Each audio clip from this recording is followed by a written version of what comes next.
Hola chicos, vamos a proseguir con la clase. Nos quedamos en EDAS, ¿ok? ¿Hay pacientes con más riesgo de complicarse? Sí, están los lactantes que no están consumiendo leche materna, ya sea porque inclusive mamá no le quiere dar o porque pues no le baja la leche y le dan pura fórmula. Menores de 1 año, a pesar de que todavía sean lactantes, aunque mamita le esté dando leche o sea, de pecho como tal, inclusive en ellos, como son menores de 1 año, están en riesgo de una complicación. Los que tienen pérdidas voluminosas, ¿qué quiere decir de que si por ejemplo, el paciente pues era bastante, o sea, de un peso pues bastante alto, la pérdida es casi instantánea o inclusive se empieza a degenerar el cuerpo muy rápido. Los inmunosuprimidos, por ejemplo, personitas con VIH o con, bueno, VIH y SIDA, recordemos que son dos patologías muy diferentes. También los que tienen FPP, que es fecha probable de parto o desnutrición. Y los que tienen SM, que SM es la enfermedad por cambios mínimos. Es una de las causas más comunes del síndrome nefrótico. Los de familias con muy malas condiciones socioeconómicas, que desgraciadamente están en muy bajos recursos. ¿Cuáles son las prioridades en la historia clínica en un niño con EDA? En la historia clínica, antecedentes del niño, padecimiento actual y tratamientos utilizados. Y en el examen físico implementamos el ABC para la hidratación oral, estado de conciencia, abdomen, signos de depresión de volumen. Estado de conciencia, que el niño esté alerta, te entienda, si tú le preguntas te contesta, o si por ejemplo está muy letárgico o que está muy cansado. Si el abdomen está rígido o está muy suave, y signos de depresión de volumen. Por ejemplo, si yo le apachurro su piernita con el dedo, si mi dedo se hunde o inclusive como tal no se llega a hundir nada. ¿Cuál es el plan A dentro del plan ABC de la OMS? Contiene cuatro aspectos de educación: prevención de la desnutrición, prevención de la deshidratación, prevención de la diarrea, instrucción de las razones para consultar nuevamente. Enfermería comunitaria se encarga de dar esta charla o esta plática acerca del plan ABC.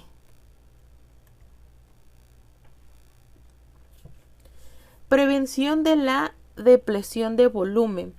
Dar líquidos adecuados a libre demanda.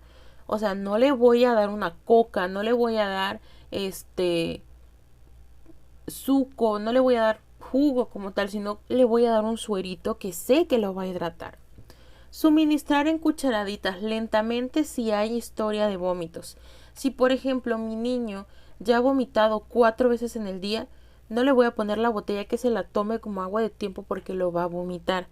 Es dárselo a cucharaditas y conforme lo vaya tolerando. Los líquidos recomendados son cereales en agua o en leche, sopas y caldos de carnes o de granos. Refrescos naturales, que como tal es, por ejemplo, el tehuacán, así. Sales de rehidratación oral, que son los sueritos orales que por ejemplo damos en el centro de salud. ¿Se le puede dar leche a pesar de que tenga diarrea aguda? Por supuesto que sí, especialmente en el primer año de vida. No debe cambiar rutinariamente la fórmula que tome el niño y nunca deberá suspenderse la lactancia materna. Sé que a veces muchas mamitas dicen, no, pues ya tiene ya 4 meses, ya le voy a quitar el pecho porque no, dice, ya es mucho tiempo. Y a los otros igual se los quité a este tiempo. Y le empiezan a meter fórmula al muchachito. Realmente es necesario que el niño tome aproximadamente hasta los 6 y recomendable hasta los 8 meses que tome como tal solamente pecho o lo que es la leche materna. EDA y lactancia materna. Las ventajas de continuar la lactancia materna durante la diarrea. La frecuencia de evacuaciones va a disminuir. Va a haber menor duración. Por ejemplo, si el niño iba cada 15 minutos al baño, ya va a ir, por ejemplo, cada media hora o cada 40 minutos. Menores requerimientos hídricos. No voy a tener inclusive que canalizarlo para poderlo hidratar. Menor riesgo de deplosión de volumen, o sea que empieza a bajar de peso.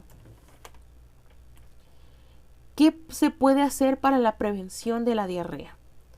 Lavarse las manos, consumir agua potable, o sea, agua embotellada, y que el agua, por ejemplo, que tenemos, no sé, en el baño, sea pues agua potable, no sea agua, por ejemplo, del río. Alimentos frescos y limpios, sobre todo lo que compramos en el súper, que es la verdura, las frutas. Inclusive yo les recomiendo mucho que las latas, inclusive las laven, porque pues todo está almacenado y no sabemos que es por lo regular que si hay ratas en la bodega o en el almacén. Por obvias razones las ratas van a orinar sobre las latas, entonces es indispensable tener esa higiene, sobre todo con los productos igual enlatados. Tener una buena higiene personal y una buena higiene ambiental. Y sobre todo un esquema de vacunación, en este caso de sarampión, al día. ¿Cuál es el plan B de la OMS? Es la terapia de rehidratación oral para los niños deshidratados. Se utilizan las vidas suero-oral recomendadas por la OMS. Se suministra 100 mililitros por kilo a libre demanda o en cucharaditas cuando hay vómitos, que son 5 mililitros o lo de una cucharadita cada 2 o 3 minutos, aumentando la cantidad o frecuencia a la tolerancia. Si ya vi que el niño empieza a tolerarlo un poquito más, pues ya le voy dando más acercando el tiempo. ¿Cuándo se utiliza el plan C? Si el paciente tiene shock o alteración de conciencia, que yo le hablo, el niño no te responde, está letárgico o tiene problema médico asociado. Falla del tratamiento de hidratación oral por vómitos inconservibles, o sea, 3 o más por hora, por gastroclisis, que es un goteo muy lento. Diarrea de alta tasa, o sea, más de 10 mililitros en base a su peso y a las horas. Y convulsiones durante la misma, ya que el paciente necesitamos canalizarlo. Inclusive se le puede poner una vía de mayor calibre, por ejemplo, una vía en venas de mayor calibre o una vía intraósea, hasta si es muy necesario. Y con esto terminamos EDAS y vamos a pasar a principios y mecanismos de defensa e inmunidad. El sistema inmunitario o inmunológico es el conjunto de estructuras y procesos biológicos en el interior de un organismo que le protege contra enfermedades, identificando y matando células patógenas y cancerosas. Detecta una amplia variedad de agentes, desde virus hasta parásitos intestinales, y necesita distinguirlos de las propias células y tejidos sanos del organismo para funcionar correctamente. El sistema inmunológico es el que se va a encargar de poder diferenciar cuando es una bacteria, un virus, un patógeno, algo que el cuerpo no está reconociendo. A los órganos que forman parte del sistema inmunológico se le llama órganos linfoides, los cuales afectan el crecimiento, desarrollo, liberación de linfocitos, que es un tipo de glóbulos blancos. ¿Por qué creen que cuando nos hacemos análisis de sangre vemos igual luego la materia blanca? Porque es el sistema inmunológico. Los vasos sanguíneos y los vasos linfáticos son partes importantes de los órganos linfoides debido a que son los encargados de transportar los linfocitos hacia y desde diferentes áreas del cuerpo. Cada órgano linfoide desempeña un papel en la producción y activación de los linfocitos. Todo esto quiere decir que el sistema inmunológico consta con órganos, que estos órganos se le van a llamar linfoides, que son parte de los glóbulos blancos. Y todo esto va a estar conectado por una red, de igual que el sistema circulatorio. Los linfocitos son un tipo de glóbulos blancos que combaten infecciones y que son vitales para el funcionamiento de un sistema inmunológico eficaz. Los precursores de todas las células sanguíneas, incluso las células inmunológicas, como los linfocitos, se producen en la médula ósea. La médula ósea, o mejor conocido como el tuétano, es el encargado de la producción de estas células inmunológicas. En esta médula es donde se van a producir los linfocitos. Por esto, en personas con leucemia ya no pueden producir de la misma cantidad los linfocitos. Algunas de estas células formarán parte del grupo de linfocitos, mientras que otras lo serán de otro tipo de células inmunológicas conocidas como fagocitos. Sistema inmunológico no solo tiene un tipo de célula, tiene bastantes tipos de células. Algunos linfocitos, tras su proceso de formación, continuarán su proceso de maduración en la médula ósea y se transformarán en las células B. Otras terminarán su proceso de maduración en el timo y se transformarán en células T. Entre más va creciendo, por ejemplo, B y T, quiere decir que son las células que primero van a atacar al patógeno que está en el sistema. Las células B y T son los dos grupos principales de linfocitos que reconocen y atacan a los microorganismos infecciosos. Una vez que alcanzaron su madurez, algunos linfocitos habitarán en los órganos linfoides y otros viajarán continuamente por el cuerpo a través de los vasos linfáticos y el torrente sanguíneo. Las barreras de defensa. Las defensas biológicas tratan de impedir la entrada y el desarrollo de agentes patógenos en el organismo.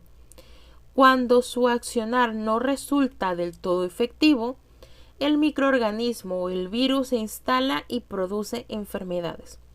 Cuando tenemos las plaquetas bajas, por decirlo así, tendemos a enfermarnos más de lo normal.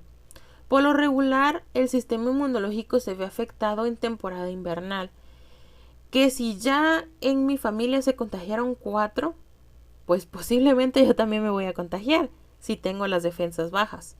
Si estoy en mi sistema inmunológico súper bien, me va a pasar la enfermedad y ni me va a dar síntomas. Pero si acabo, por ejemplo, de tomar un antibiótico que debilita el sistema inmunológico, cualquier virus, bacteria o demás patógeno que entre al sistema se va a incubar y va a producir una enfermedad. Las barreras defensivas del cuerpo humano son primarias, que consta de piel, mucosa, saliva, lágrimas; las secundarias, que ya son los glóbulos blancos como los macrófagos; y monocitos polimorfonucleares. Tenemos las terciarias, que también son glóbulos blancos, que son los linfocitos T y los linfocitos B. En la física, en barreras primarias tenemos la piel y la mucosa. Químicas tenemos sudor, ácidos gástricos y las lágrimas. Y las biológicas tenemos la flora bacteriana, que esta se encuentra en el intestino. Las barreras secundarias. Cuando las barreras primarias no actúan correctamente, se ponen en funcionamiento las barreras secundarias. La primera de estas barreras es la fagocitosis. ¿Qué quiere decir? Cuando ya sea física, química o biológica no cumplieron su función, pasa a un segundo nivel. Por ejemplo, si yo me fui a comer en la noche o me fui a comer unos mariscos, unos ostiones, pues tiene que pasar por el ácido gástrico. pero la bacteria es tan fuerte que pudo liberar el ácido gástrico, ya pasó esa primera barrera, entonces ya ahora sí va a una segunda barrera. La fagocitosis es un proceso que llevan a cabo un tipo de glóbulos blancos, los polimorfonucleares, principalmente los neutrófilos y monócitos. La fagocitosis se pone en acción cuando se produce alguna infección, que es un aumento de la cantidad de microorganismos en el organismo. La fagocitosis consiste en producir enzimas y destruir al agente patógeno, envolviéndolo con ellas. Para realizar esta defensa, las células pueden llegar al lugar de la infección.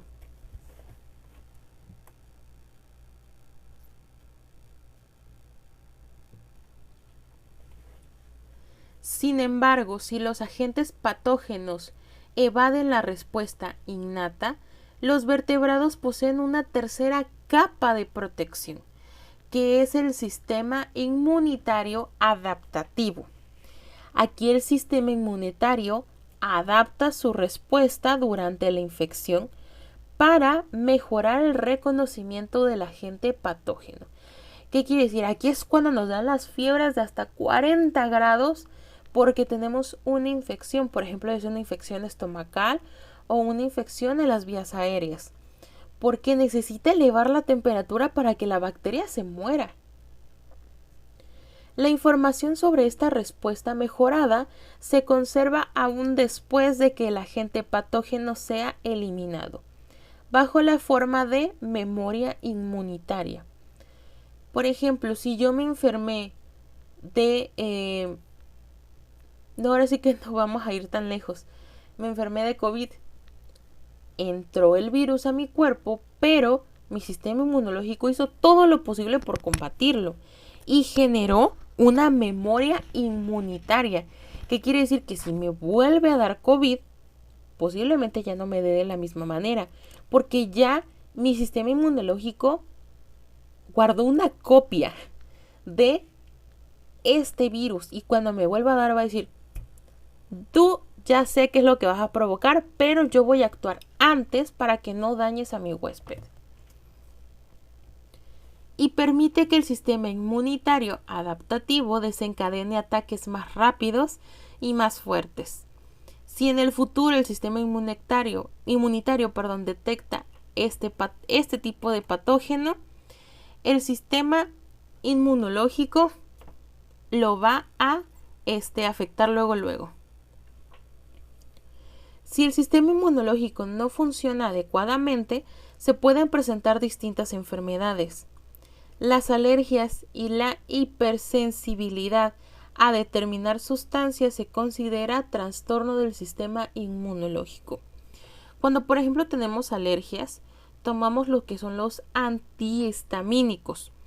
¿Por qué? Porque nuestro cuerpo está produciendo histamina, que es una cascada como tal, que es lo que nos provoca los estornudos, los ojos llorosos, que me escurra la nariz, que cualquier cosita me va a alborotar la alergia como tal. Además, el sistema inmunológico desempeña un papel importante en el proceso de rechazo de tejidos u órganos trasplantados. Si el sistema inmunológico, por decirlo así, no acepta el órgano que se está trasplantando, el cuerpo lo rechaza.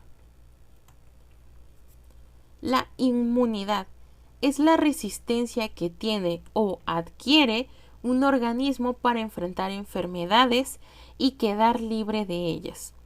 Viene de la palabra inmune, que quiere decir libre, exento de algo. Por ejemplo, se puede generar inmunidad a una gripe, por ejemplo. Ya me dio ese tipo de gripe, me vuelve a dar, pero pues ya no me dio síntomas.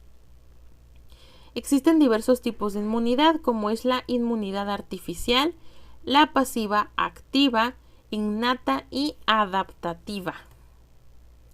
La inmunidad artificial es aquella que también es adquirida pero con las vacunas, cuyo objetivo es inmunizar a los individuos. La inmunización consiste en introducir mediante una inyección sustancias que ayuden al organismo a reconocer y resistir una enfermedad determinada. Esto es realmente lo que les he comentado a lo largo del curso. Enfermería siempre se va a encargar de vacunas o de inmunizaciones.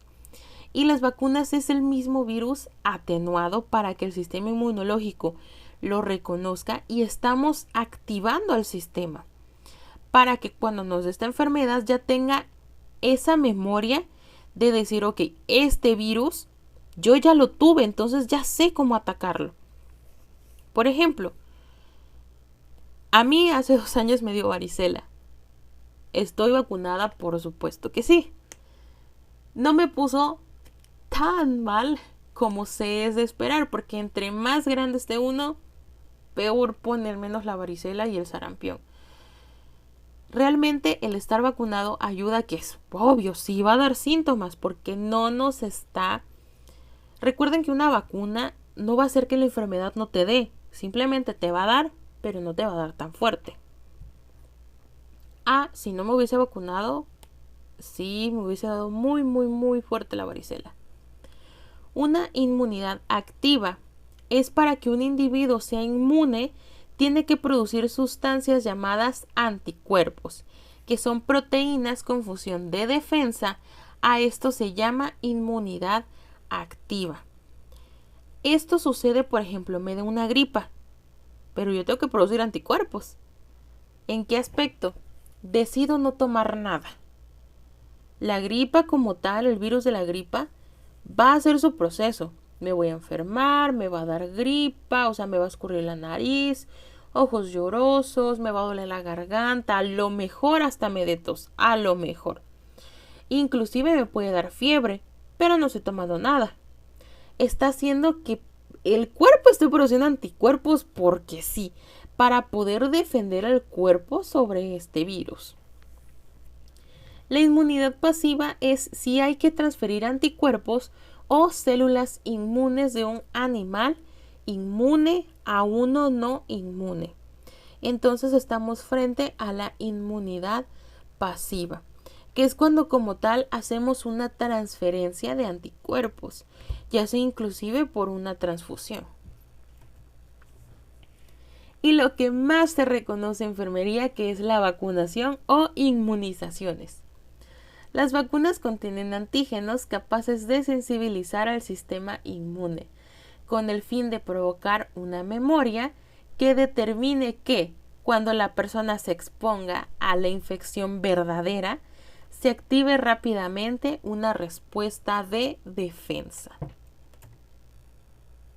Tenemos la inmunidad innata, que es inespecífica, y la inmunidad adaptativa, que es específica. En la innata, la respuesta antígeno es independiente. Hay una respuesta máxima inmediata. No es antígeno específica. ¿Qué quiere decir? Que no va directo al antígeno. La exposición al antígeno no induce memoria inmunológica. ¿Qué quiere decir? Que si me enfermé, no voy a guardar en mi sistema, en mi computadora, esta información. Y si me vuelve a dar, me va a dar igual. Y la inmunidad adaptativa, la respuesta antígeno, es dependiente. Hay un periodo de latencia entre exposición y la respuesta máxima. Es antígeno específica. La exposición al antígeno induce memoria inmunológica. ¿Qué quiere decir? Que sí va a guardar información de ese patógeno. Vamos con la inmunidad innata. El sistema inmunitario innato comprende las células y los mecanismos que defienden al huésped de la infección por otros organismos y de forma no específica. Quiere decir que las células del sistema innato reconocen o responden a patógenos de forma genérica, o sea, no va específico. Por ejemplo, si es para una gastroenteritis no va específico, sino que simplemente va a abarcar todo el cuerpo y a lo que tenga infección pues ya se lo va a llevar ahí mismo. Sus funciones es que recluta células inmunes hacia los sitios de infección e inflamación mediante la producción de factores químicos. Activa la cascada de sistema del complemento para identificar las bacterias, activar las células y promover el aclaramiento de los anticuerpos. Identifica y traslada presentes en cualquier organismo en los leucocitos. Como tal, lo que va a hacer es lo que les comentaba hace un momento. No va específico. Si es por una infección en el riñón, no va específico el riñón. Va a recorrer todo el cuerpo, reclutando células inmunes. Y pues ya si hay algún proceso inflamatorio, pues de una vez las deja ahí para controlarlo. Es la primera barrera inespecífica. Impide el avance microbiano, contiene la infección, inclusive elimina la infección. Estimula, advierte de la infección, activa la respuesta adaptativa. Ejemplo, fui a una fiesta y todos tenían gripa. Yo dije, no me voy a contagiar. Empiezan los síntomas. Me empiezo a sentir mal porque me empiezo a doler la garganta, siento como pelitos en la garganta y pues me siento acalenturada. Me checo la temperatura, o sea, me checo la fiebre como tal. Y efectivamente tengo fiebre, tengo 39.5. Aquí ya está advirtiendo que hay una infección porque hay un proceso de temperatura, está subiendo mucho la temperatura. Y activa la respuesta adaptativa. La respuesta inflamatoria es parte de la inmunidad innata y se presenta cuando los tejidos son lesionados por bacterias, traumas, toxinas, calor o cualquier otra causa. Las sustancias químicas, incluyendo la histamina, bradiquinina, serotonina, etc., son liberadas por el tejido dañado para poder controlar ese daño y hacen que los vasos sanguíneos derramen líquido en los tejidos. El proceso atrae a los fagocitos hacia la zona inflamada. Células de la respuesta innata, por supuesto que son los leucocitos. Son todas las células sanguíneas blancas. Su función es independiente y son capaces de moverse libremente e interactuar y capturar restos celulares, partículas extrañas o de invadir microorganismos. Los leucocitos de la respuesta innata incluyen fagocitos, macrófagos, neutrófilos, células dendríticas, basófilos, eosinófilos y células asesinas naturales. Elementos de inmunidad innata. Tenemos las barreras anatómicas a la infección, barreras humorales y las barreras celulares, que es pues como tal lo que estábamos viendo en un principio, los 3 tipos de barreras que tenemos. Y pasamos a la inmunidad específica. ¿Qué es la inmunidad adaptativa? Son mecanismos de defensa específicos adquiridos frente a microorganismos o sustancias extrañas. Se desarrolla una memoria inmune específica para un determinado antígeno o sustancia tras exponer repetidas con él. Cada molécula o agente extraño es reconocido específicamente por las células del sistema inmunitario. La respuesta inmune específica es mediada por linfocitos y otras células como células dendríticas y macrófagos. Aquí sí se está generando una memoria, que si a mí ya me dio esa enfermedad, cuando me vuelva a dar, ya tengo una memoria de decir, esto ya me dio, ya sé cómo lo voy a tratar como tal, porque hay un anticuerpo que existe. Por ejemplo, en la gripa. A pesar de que hay muchos tipos de gripa, a lo mejor me vuelvo a contagiar del mismo tipo. Entonces ya generó una memoria, ya sabe el cuerpo cómo tratar esa gripa. Existen dos tipos de inmunidad específica, la inmunidad humoral y la inmunidad celular. La inmunidad humoral consiste en anticuerpos producidos por los linfocitos B, que son defensa frente a microorganismos extracelulares o toxinas. Y la inmunidad celular está producida por los linfocitos T, defensa frente a patógenos intracelulares, como son las bacterias, los virus y los parásitos. La inmunidad humoral es la respuesta específica humoral. Las células no atacan directamente a los anticuerpos. Son las proteínas llamadas anticuerpos las que actúan contra los antígenos. Cuando aparecen los patógenos extracelulares o toxinas bacterianas, son detectados por las células B, que al ser activados por los linfocitos T cooperadores, activan a los linfocitos B. Al activarse los linfocitos B, proliferan y aparecen células de memoria y células plasmáticas.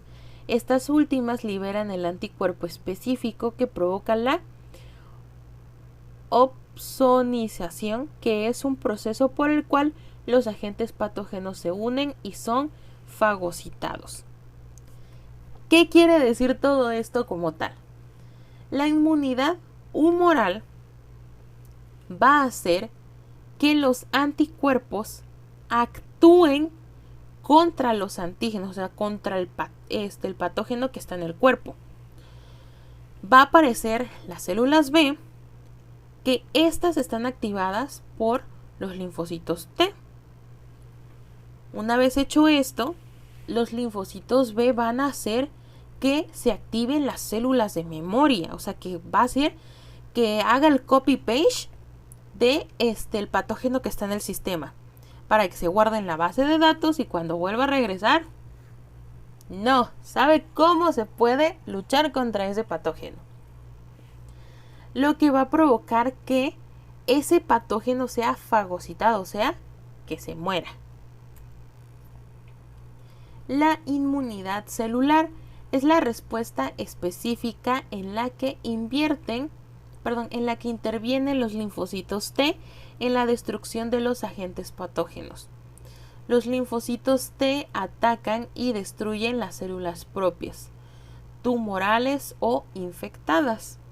Es gracias a estos linfocitos T que si hay una célula cancerosa se ve rápidamente atendida para evitar que se haga más grande.